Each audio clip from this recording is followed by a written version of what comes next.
किसी भी रिश्ते में अहंकार, ईगो और स्वाभिमान मतलब सेल्फ रिस्पेक्ट में कैसे फर्क करें? आज पूरा विश्व आपको सुनता है, आपकी देखो, बातों पर श्रद्धा करता स्वाभिमान को हम जान नहीं पाए, इसलिए हम स्वाभिमान को, देहाभिमान को ही स्वाभिमान समझते हैं।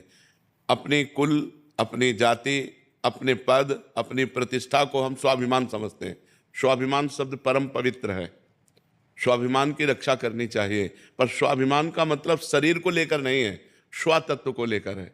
स्व तत्व आत्मा को कहते हैं। शंकर सहज स्व रूप संभारा, तो लाग समाधि अखंड अपारा। स्व आत्म तत्व को लेकर के है, भगवत तत्व को लेकर के है। स्वाभिमान हम या तो किसी जाति पक्ष को लेते हैं, या कुल धर्म को लेते हैं, या राष्ट्र पक्ष को लेते हैं।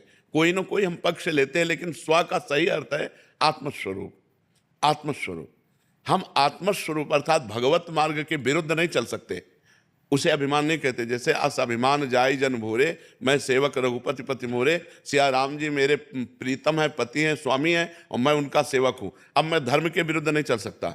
हम अहंकार उसे कहते हैं जिसमें मैं के आगे कोई लगे, जैसे मैं अमु, मैं के आगे जो तत्व, मैं शुद्ध ब्रह्म है, उसके आगे जो शब्द लगता है उसे अभिमान कहते हैं। लेकिन स्वाभिमान जो कहते हैं वो आत्म तत्व को लेकर, स्व आत्मा का नाम, स्व भगवान का नाम है। हम धर्म के विरुद्ध नहीं चल सकते, उसे स्वाभिमान कहते हैं। कि हम धर्म, जैसे जब मुगलों ने आक्रमण किया तो स्वाभिमान की रक्षा के लिए हमारे सनातन धर्मियों ने स्वयं आत्महत्या कर ली, गला कटवा लिया, लेकिन विधर्म को स्वीकार नहीं किया। यह है स्वाभिमान, क्योंकि वो परमात्म तत्व धर्म से लेकर के जुड़ा हुआ है, उसका शरीर संबंध से नहीं है। अगर शरीर संबंध से है तो वो कुलाभिमान होगा, वो जाति अभिमान होगा, वो विद्याभिमान होगा, वो धनाभिमान होगा, वो पदाभिमान होगा। ये निंदनीय है, ये धर्म की तरफ से निंदनीय है। लेकिन अपने धर्म के लिए, जैसे अब हमारा धर्म है सनातन, अब सनातन धर्म हमारा स्वाभिमान है, लेकिन सनातन धर्म कितना महान है इसको देखना होगा।